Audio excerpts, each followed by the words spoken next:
going to turn this over to Shalia. Thank you so much for coming, Shalia. Okay, sure. Do you have everything here? I should. Okay. By the way, that picture, that's Shalia. Okay. It's a good picture. So, good evening, everyone. Good evening. We can do better than that. I know you just ate. Come on, let's do this again. Good evening, everyone. Good evening. Excellent, excellent, excellent. Jim, thank you so much for the invitation. Denise, thank you so much. The food is great. I haven't tasted it yet, but the last time I had some, so I know. So today I'm going to just share with you a little bit about my journey, my story, and I'm going to focus more on legacy. And I love the fact that this group is called the Vintage Group. So I took some time out to really verify vintage in dictionary.com. It says being the best of a kind, right? So you guys are the best. And when I think about... Just stop there, okay?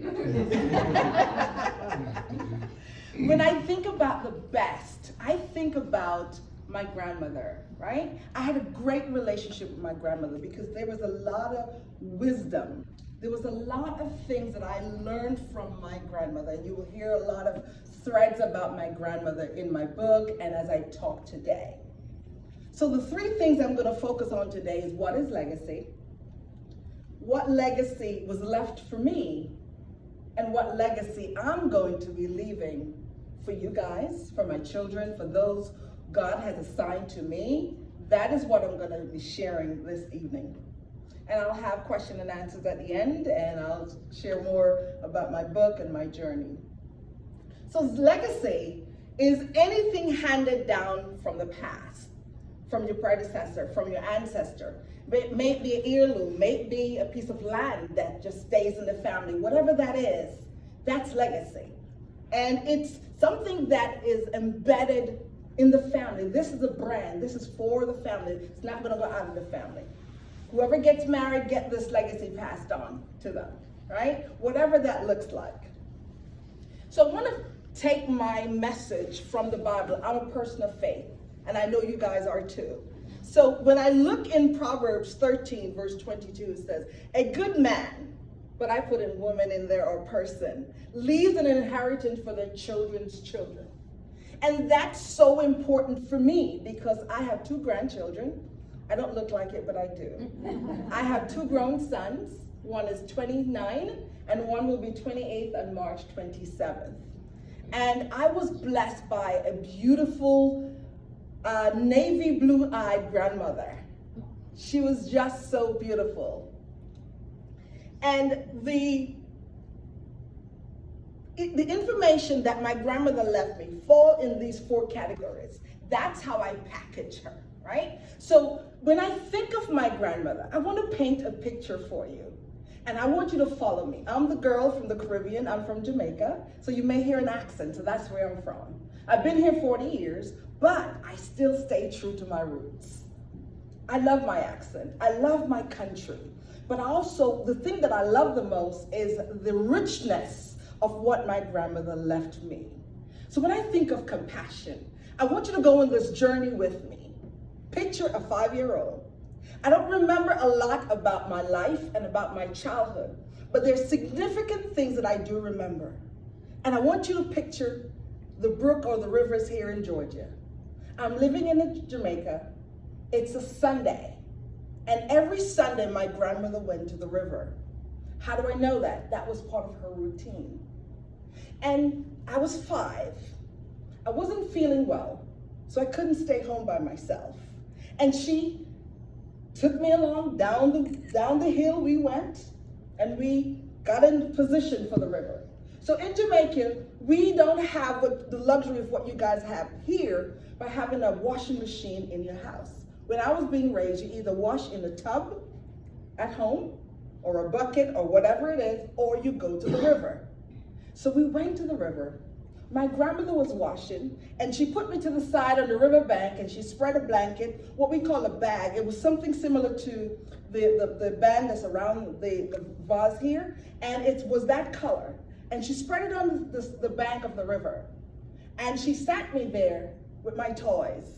and with my snacks. And how many of you know as kids, I was asking, Grandma, are you done yet? How much longer is this gonna be? I'm ready to go home. And she is like, I'm not done yet. You just need to sit and wait. So I played and played, and then I got thirsty. And she was washing her clothes in the bucket. And I said, Grandma, I call her Majane. That's an endearing name for her. Her name was Jane, but we call her Majane. And I said, Majane, I'm thirsty. And she rose from the washing board, and she put her hands at her hips, and she looked to the left, and she looked to the right, and she looked across the riverbank, and she realized she had no cups. How was she going to give this 5-year-old some water to drink? She was very creative. She looked, and I saw her step away from the bucket, and she went towards the water in the river. And she did one of these things. She moved the debris out of the way, and she put her head down, and she dipped the water, and she walked over to the riverbank and poured the water in my mouth. That's love. That's true love. That's really an endearing moment for me, and I'll never forget it. You see, my grandmother, she had navy blue eyes and one dimple on her right cheek. And I can remember most of my childhood, you could find me on her lap because dimples I like. And I would always sit on her lap, put my one finger in there, trying to get it off to put it on my face. I wanted that one dimple, and I couldn't get it. But the thing about it is that she was so caring. And she made sure that I felt the love. I've never heard her say, Shelia, I love you. But do you know what? I never had to ask. Every time she went out, she would come back home with something to say, I was thinking about you while I was separated from you. That's legacy. That's something I would always have in my heart. That's something that she has passed on to me, and there's no price for that. You cannot pay for that. You cannot. That love, that understanding, and that's so important that you leave something like that for the members of your family, for the members of your church, for the members in your community, for people to remember you when you're no longer here. When it comes to resilience, she showed me exactly what resilience was about. You see, my grandma was an entrepreneur. We had land in the Caribbean that was family land that was passed down from each member. You can pick fruits from any land. We had lots of land in different parts of the parish where I lived. You can pick fruits, you can go to the river, you can climb any tree that you wanted once you were a family member. And the resilience that she showed me during the years that I lived with her from age 2 until I was 13. Then I migrated here to the US to live with my dad and my stepmom. So during those years, I saw my grandmother bounce back from so many things that could have set her back. You see, my grandmother had a sewing machine. How many of you in here sew? Anybody? So good. So back in those days, this is in the 70s, she had a sewing machine, and when you lift it up, you could lower it down so it had a little belly, go right down in there. So where I lived, we were far away from the bank. So my grandmother would go to the bank maybe once or twice a month. So she would hide the money that she was saving in the belly of the sewing machine. The thing that she didn't know was there was someone always watching, and someone knew exactly where she was saving her money. One day, she called myself and her nephew that she was raising, and another cousin, and she asked us who was in the house. She wanted names, she wanted details, because something happened. We're like, what happened? So she told us that monies were missing, but she knew we didn't take it because we had that understanding. So she asked us to make sure that we didn't let any strangers in the house. Come to find out, months later, matter of fact, years later, she found out who exactly was taking the funds. was a family member, and someone else was visiting unannounced one day and saw the family member going onto the sewing machine and helping himself. She bounced back from that. So many times, monies went missing, and she kept coming back over and over again. She didn't get angry. She went to God. She prayed for that person without knowing who it was. You see, my grandmother had animals as well. She was an entrepreneur, so she planted on the land. She raised cows and goats and chickens. And many times, sometimes her animals died. Sometimes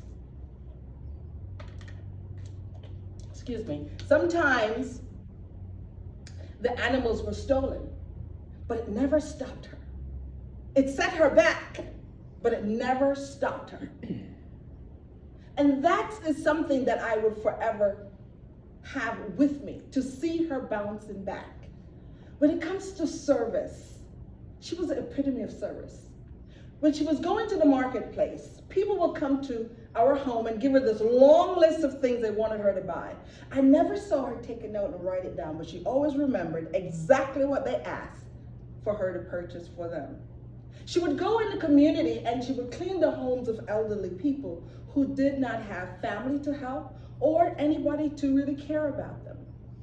She would wash the clothes of her brothers, and she would wash clothes of people in the neighborhood. I saw her serve in the community. I saw her serve in the church. And that's so critical that we serve. Leadership. Leadership is something that was the epitome of who she was. If she saw you struggling, she would come alongside of you and find out how she can help you. Find out what you needed. Find out what is it that could make a difference in your life. And that is a legacy that I have for me. That is a legacy that is forever embedded in my mind, in my heart, in my soul. Because here's the thing. In 2012, my marriage came falling apart. I was married 24 years. And the big D, divorce, was knocking at my door. I was working in corporate America, working for the top private wealth financial advisors. And I had to show up every day and I had to deliver. I had to make sure that I was showing up 100%. But my personal life was falling apart. And as I struggled through that, I asked myself, who is it that I knew? Who is it in my life that I knew that I could tap into something that they had done that could teach me how to get back up again? And I scoured my mind, and the only person I could find was my grandmother. I looked back over my life and I saw these pillars. And these pillars are what I wrote my book about. The service that she gave, the resilience that she had, the compassion that she had, and the leadership. Because believe it or not, those are the things that rescued me. The relationship that I had with my grandmother, the love and the compassion she gave me, told me there was someone that loved me. There was someone that gave me a footprint to follow. There was someone that told me how to forgive. There was someone that told me how to go to God when I needed the help. I was sitting out there wondering, who's going to be my rescue? And I realized nobody was coming to rescue me. But the important thing was I had a relationship with the Father above. So I ran to him. And as I was going through the aches and pains of my divorce, I started going through my life and lifting the onion skin layer by layer and asking myself questions. How did I get here? What happened? Where did I lose my footing? Where did I lose my way? And it's so critical that we learn these things about ourselves as we face challenges in our lives. And as I peel the onion skin back, I realized there were some things that I suffered from. I suffered from not feeling like I was enough. I suffered from not knowing my value, not knowing my worth. You see, when I was 13 years old, my father was living here in America. I was living in Jamaica with my grandmother. But I was missing the male voice in my life. And I wanted to understand what this was all about. I wanted to understand what it was like to have someone say, Shelia, you look pretty. Shelia, I like what you're wearing. Shelia, I love you. My grandmother didn't say it, but I knew she loved me. But I needed and was looking for that male voice. And because of that, how many of you might look back in your life and saw some mistakes you made? I was 13. He was much older than I am. And I started listening to his voice. And before you know it, a relationship started at 13. And we got sexually active. Didn't last long, but my grandmother knew something wasn't right. And one day she asked, what's going on? I told her the whole truth and nothing but the truth. So help me God, because the belt was right nearby waiting for me. And after I told her what happened, she decided, based on all the calculations and information, that I was pregnant because I missed my menstrual cycle. We never went to a doctor, but she said, and for 35 years that was my secret. She didn't tell anyone. She passed away in 1996. She never shared it with my dad. She never shared with my mom. She never told anyone. She left it up to me to tell my own story. You see, fear have a way of holding you and wrapping you if you're not careful. If you don't know who your identity is in, you can get lost. You can listen to the wrong voices. You can listen to people that you shouldn't. And so, I believe for 35 years that that was a choice I made. And when my grandmother found out, she boiled some herbs and I had a detox and I felt, okay, that was a way, and that baby didn't happen. But when I went to college, I had acne on my face. I still didn't feel loved. I still didn't feel wanted. I still didn't feel enough. But there was this young man that felt like I was beautiful. He told me so, and I listened, and I believed him. And that too, I got into a relationship with him. And I got pregnant. That one was for real. I went to the doctor. They confirmed. When I told him, he left me. He left. Now, I was going to church all this time. I was a church girl. Now, I was too ashamed to go to church and tell someone there because of how they would look at me, what they would say to me. I was ashamed about that. I was afraid of what other people would think of me. And so I chose the route of really this time having an abortion. Oh, that thing stayed with me for years. It stayed with me for years, and it piled on top of the already me thinking I'm not enough. I'm not worth it. And I struggled with that. And for years, I could not let that go. But eventually, I realized that I had to start seeing myself correctly. Because the book, the good book, the Bible, tells me and it tells you that we're all masterpieces. And because we're masterpieces, it doesn't say that we are perfect.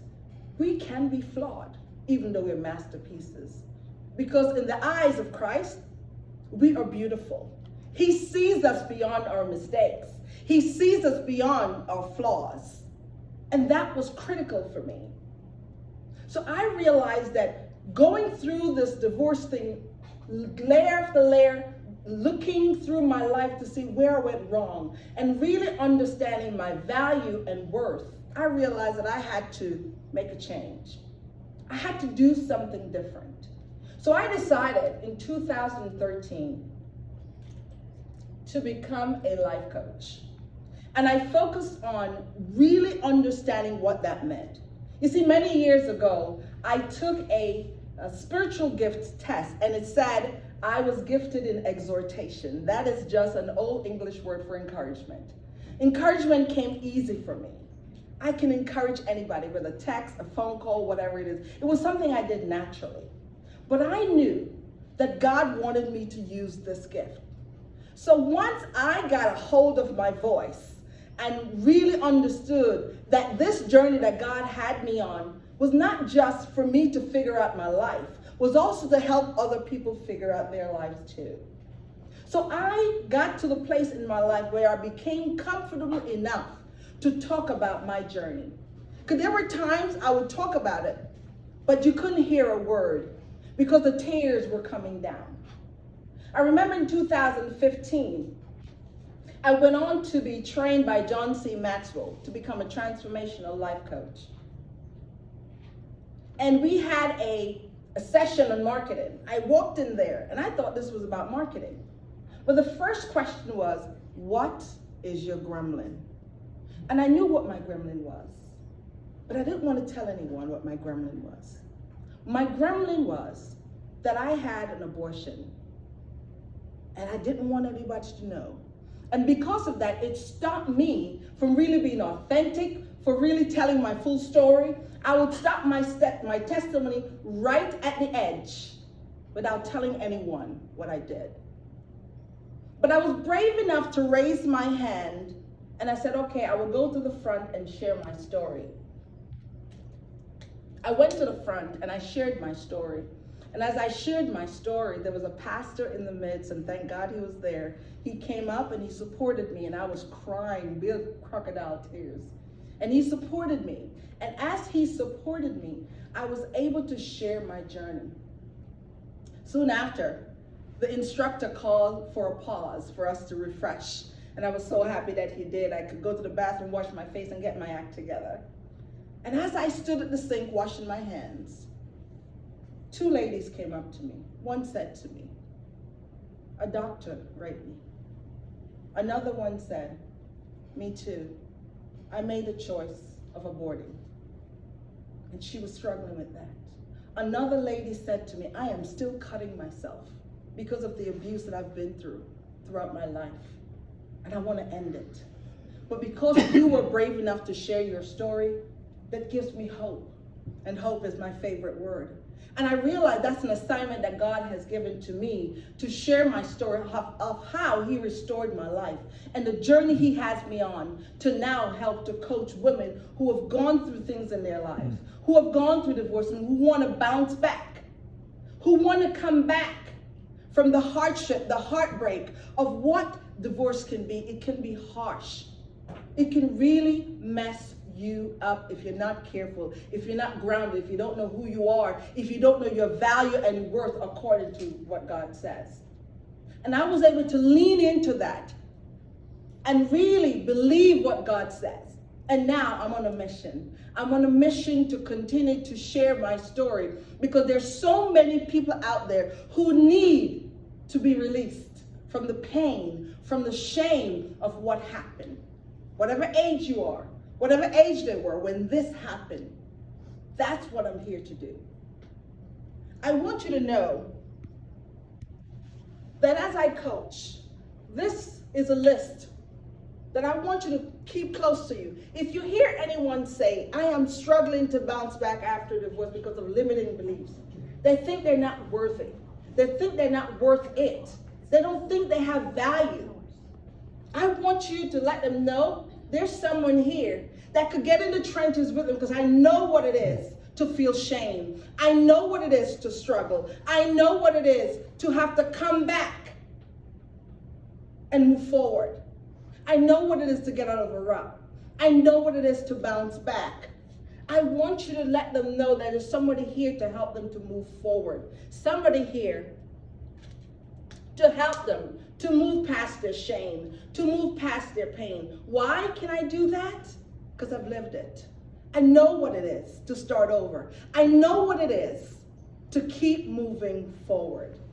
So if you know anyone that's struggling, let them know that they can look me up on lookwithinlifecoach.com and they can set some time on my calendar and I can sit with them to see if we're a good fit to work together because I know my gift, my purpose is here to leave a legacy so that people can release the chains that they're in, the chains that bound them, them and stopping them from moving forward so that they can live the life that God has called them to live. I believe that we're mind, body, and spirit. And we are spiritual people. You not only have to feed your spirit, but you got to feed your mind, and you got to feed your body. And so it is critical, in order for you to bounce back, in order for you to recover, in order for you to leave a legacy, you've got to have the right thinking. You've got to understand that you are not here by yourself. You are here to leave footprints for those who are coming behind you. This is why I wrote my book, so my grandchildren and great-grandchildren and beyond would know that their grandmother was able to get up again. You see, the good book says, the good man fall 7 times, but I get up. And I'm all about getting up. I'm all about helping people to get back up again. My book can be purchased tonight, if you like. It is also in Madu Bookstore in Atlanta. I autograph a few books and they're there. It's also on Audible, an audio version, or you can purchase it on Amazon.com. And I would love for you to share that with your friends, with your family, and let them know about my story. I am open to speaking at any engagements or any location or whatever you might be having. I'm open to do that because I believe in sharing my journey and asking you to help spread the word for me. You can also continue to follow me on Instagram, YouTube, LinkedIn, or you can email me if you have questions. I want you to know that your legacy is important. My grandmother's legacy was important for me because when I needed it the most, I was able to look back over my life and find threads from my grandmother's life to help me to get back up again. My legacy today is for my sons, my grandsons, and for each and every one of you. And for all those who will hear my story and realize you're not alone. It is critical for you to know that you're not alone. And once you know you're not alone, somebody else is either going through that or have gone through that, you can rise again, you can get back up again. And that's why I stopped by here this evening to share my story with you, because I'm sure you know somebody that is struggling with feeling like I'm not enough. I can't do this anymore. I don't know who I am, but I need to leave an imprint in this world for somebody else. Thank you so much, Jim and Denise, for inviting me. I appreciate each and every one of you. May God bless you.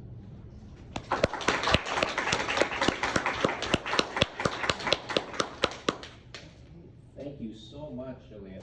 I told you when I first met her, I was impressed.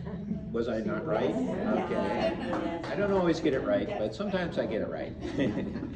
And thank you so much, Juliet. That's a message that